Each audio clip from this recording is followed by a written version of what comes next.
It started with her telling me she was going on a retreat for a few days, a little getaway to clear her mind. She had been under stress lately, and I assumed it was just her way of decompressing.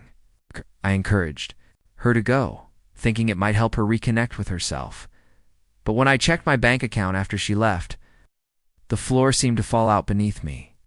The money I had inherited from my parents, the money I had carefully set aside for our future, was gone. All of it. I stared at the screen in disbelief, my heart pounding in my chest. This wasn't just an ordinary withdrawal, it was everything. I had worked so hard to preserve every dollar that had been a part of my family's legacy, now gone. My hands trembled as I scrolled through the account details. I felt a lump form in my throat. How could this happen? I asked myself, the shock beginning to settle in. She had access to the account. Sure, but I never imagined she would take everything. The money I had counted on, the savings we had agreed would secure our future together, was now in someone else's hands. I tried to make sense of it, but the reality of it hit me in waves. This wasn't just about money. It was about betrayal. The trust I had in her, in us, felt shattered in an instant. With a pounding heart, I called her. She answered casually, like everything was normal, but the dread in my stomach only grew. I had no idea what I was about to hear, but I knew it wouldn't be good. We had been married for 5 years, and for the most part, our relationship seemed solid.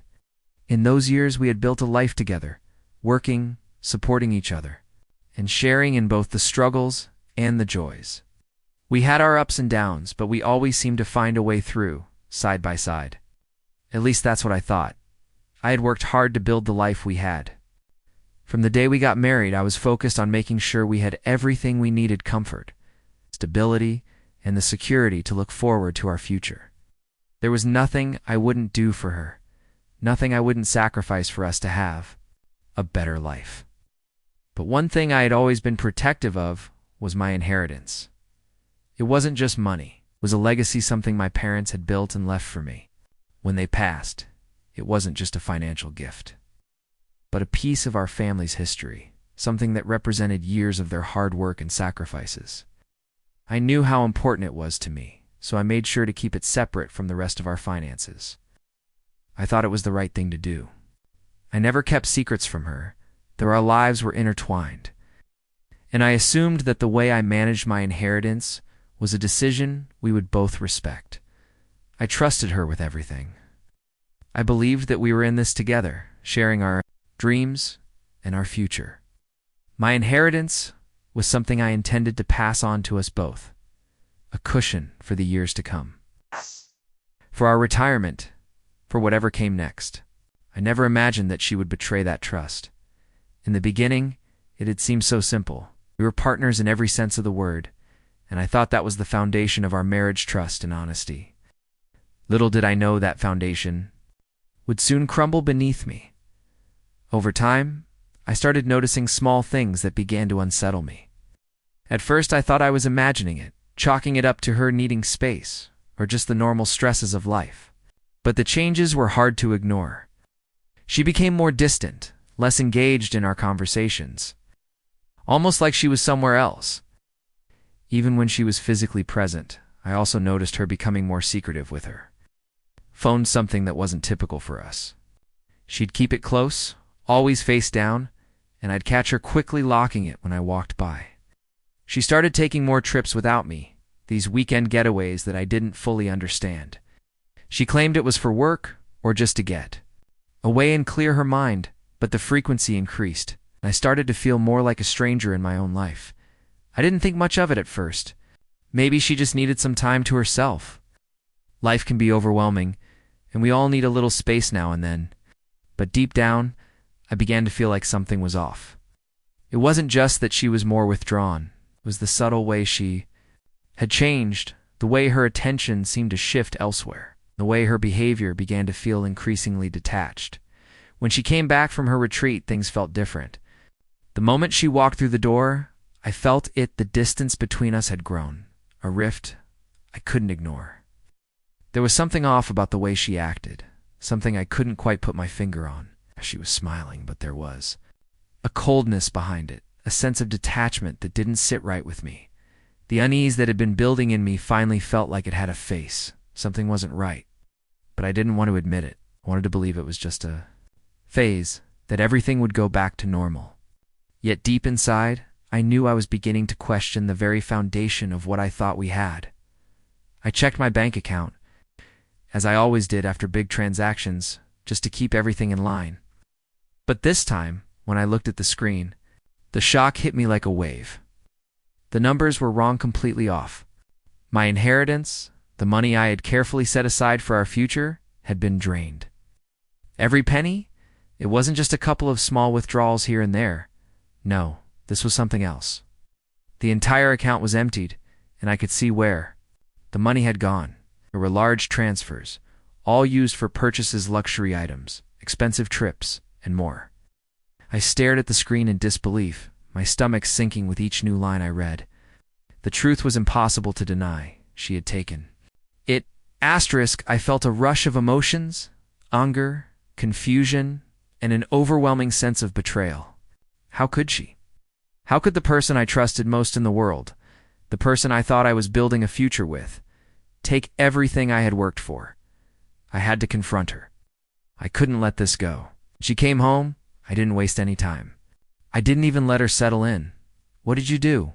I demanded, my voice shaking with a mixture of disbelief and fury. And that's when the truth came pouring out. She didn't even flinch. She didn't try to deny it. In fact, she barely looked. Guilty at all? She confessed that she had used the money while I thought she was away on a peaceful retreat. But it wasn't for a retreat. It wasn't for anything to do with us or our future. She had taken the money and used it to fund her affair with her lover. She had spent it on lavish gifts, on vacations, on him. Every penny that was meant to secure our lives together had been spent on her betrayal. The words hit me like a punch to the gut. I had never felt more alone, more violated than in that moment. She wasn't just spending money behind my back. She had been leading a double life. I had no idea. The betrayal wasn't just financial, it was personal. It was deep, and it was final. My trust, my love, everything I had invested in her, and in us, was gone in an instant. I walked away from the conversation in a daze, my mind spinning, trying to process the weight of it all. The words she had said, the look on her face, the realization that everything I thought I knew was a lie. It was too much to take in all at once. I felt like I was in a fog. Everything around me muted, as though I was floating above my own life, disconnected from reality. Money, sure, it was a huge blow, something I had carefully preserved for our future. But it wasn't about the money anymore, not really. It was about the trust I had placed in her in our relationship. The trust that had been so easily shattered. The life we had built together felt like a lie now. All the years, all the moments we had shared, all the plans we had made, how much of it was real? How much of it had been part of the facade she created? I wasn't just dealing with financial laws, I was dealing with the betrayal of the person I thought I knew. The person I thought I could trust above anyone else. She wasn't the woman I had married. She wasn't the person I had shared my life with. In that moment, I realized I didn't even recognize her anymore. The emptiness I felt was overwhelming. It wasn't just sadness. It was a numbness, like everything I had believed in was suddenly called into question. I couldn't breathe, couldn't think straight. I was lost, adrift in a life that no longer made sense. I tried to reach for something solid, something to hold on to, but there was nothing. I was left with the remnants of a life I had worked so hard to build, and all I could feel was the weight of the betrayal pressing down on me. That night I sat alone in the house we had made a home, a house that was supposed to be filled with love, with shared memories, with plans for the future, now felt like a hollow shell. The walls seemed to close in around me, amplifying the crushing weight. Of everything that had just happened, I wanted to scream. I wanted to throw something, to break everything in sight, to somehow release the anguish and rage that were threatening to swallow me whole. I wanted to make the world feel the pain I was in, to have some kind of control over the situation. Anything to get the hurt out of my chest. But instead, I sat there, paralyzed. Every muscle in my body felt stiff, weighed down by the gravity of what had just been ripped away from me.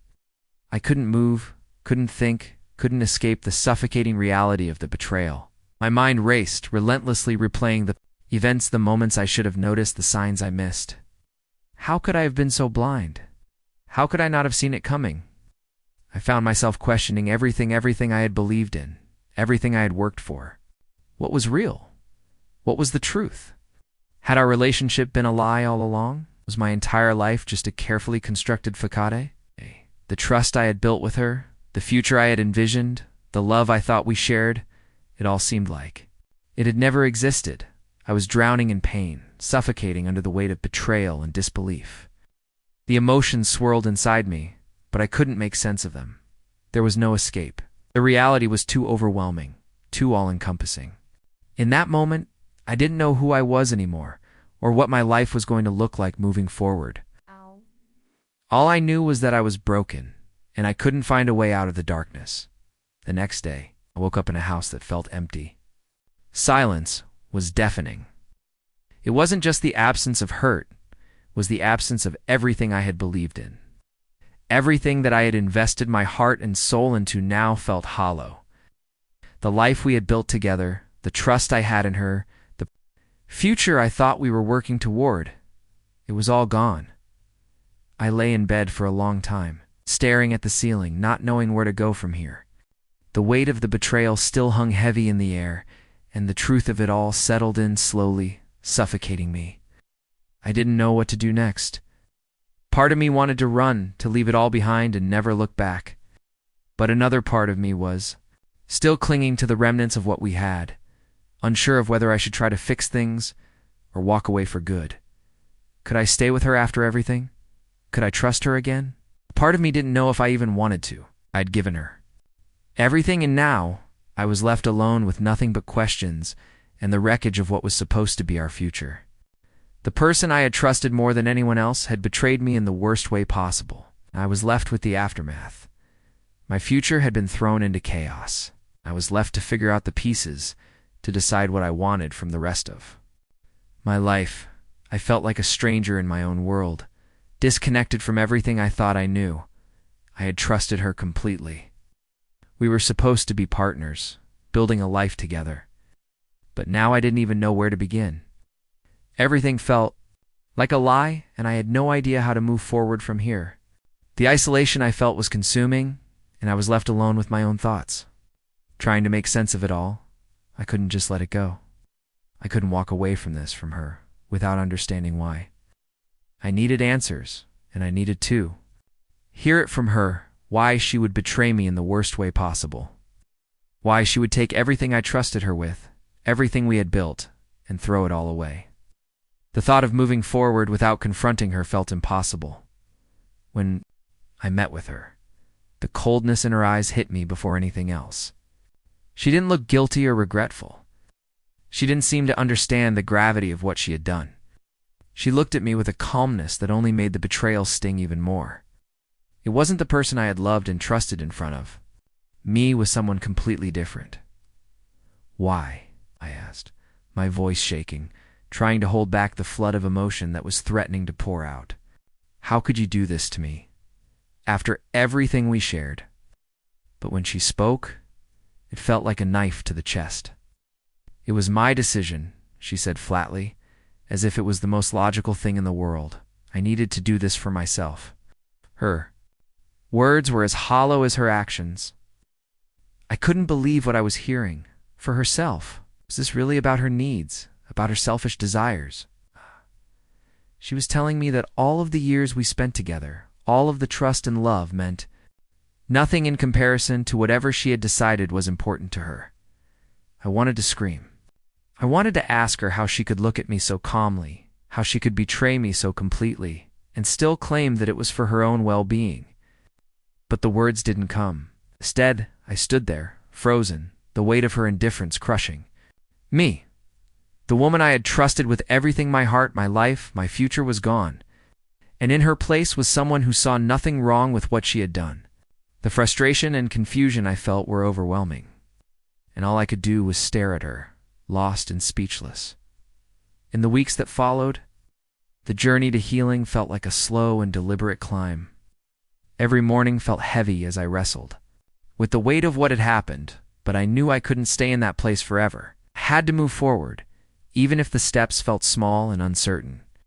I began focusing on my own healing, starting with reconnecting with old friends, those I had pushed aside in the chaos of the last few years. The ones who had always been there for me, and who reminded me of the person I was before everything fell apart. It was strange at first. I was trying to find pieces of myself that had been buried beneath the layers of lies and heartbreak. But slowly, I started rediscovering who I was outside of the relationship. I started doing things for me, things I had neglected for far too long, like taking long walks, reading books I hadn't had time for, and diving into personal goals I had put on the back burner. I threw myself into things that made me feel alive, that reminded me that I was more than just the pain I had experienced. It wasn't easy, and there were moments of doubt when the pain felt too fresh and the future too uncertain. There were days when I thought about her and the life I had lost, but each time I reminded myself that I was stronger than I had given myself credit for. With every small victory, whether it was a day spent without tears or a conversation that made me feel connected to someone, felt myself growing stronger. Asterisk, I began to see that I didn't need her. I didn't need anyone to define me or to validate my worth. I was capable of rebuilding a life of my own, one that honored my own dreams, my own peace. I had everything I needed within me to start again, and that thought brought me a quiet sense of empowerment. Each day was a step toward regaining control of my life. And with each step, I became more certain of my own strength, my ability to move forward, and the fact that I would not let this define me. I was no longer just a man who had been betrayed. I was a man who was rebuilding, stronger than ever. Looking back, I realized that being betrayed was not just an ending, it was a turning point. It forced me to confront the painful reality of who she had become, and more importantly, it forced me to confront who I had become in the process. I had lost myself in a life built on lies and manipulation, but that betrayal was the catalyst I needed to rebuild. To rediscover who I really was outside of the relationship. Asterisk, it wasn't easy, but it was necessary. I had to learn that I wasn't defined by what she took from me or by the trust I lost. I wasn't defined by the devastation I felt or the broken promises. In the aftermath, I realized that I had something far more valuable, my own strength, my own resilience, and as painful as it was, I had learned to trust myself again. I had learned that my worth didn't depend on anyone else's actions. It depended on how I saw myself, on how I valued my own journey. Asterisk, I've come to understand that the life I want is in my hands. I'm not defined by the mistakes of the past or by someone else's betrayal. I am more than the pain I've experienced, and I am more than the hurt I once carried. I'm stronger than ever, and I know now that I have the power to shape my future. The path forward is mine to choose, and I no longer feel burdened by the past. I've let go of the things that weighed me down, and with that release comes freedom. I've learned to build a life I can be proud of, one that reflects my own values, my own strength, my own worth. And with every step I take, I know that my future is mine to shape. The past doesn't have the power to hold me back anymore.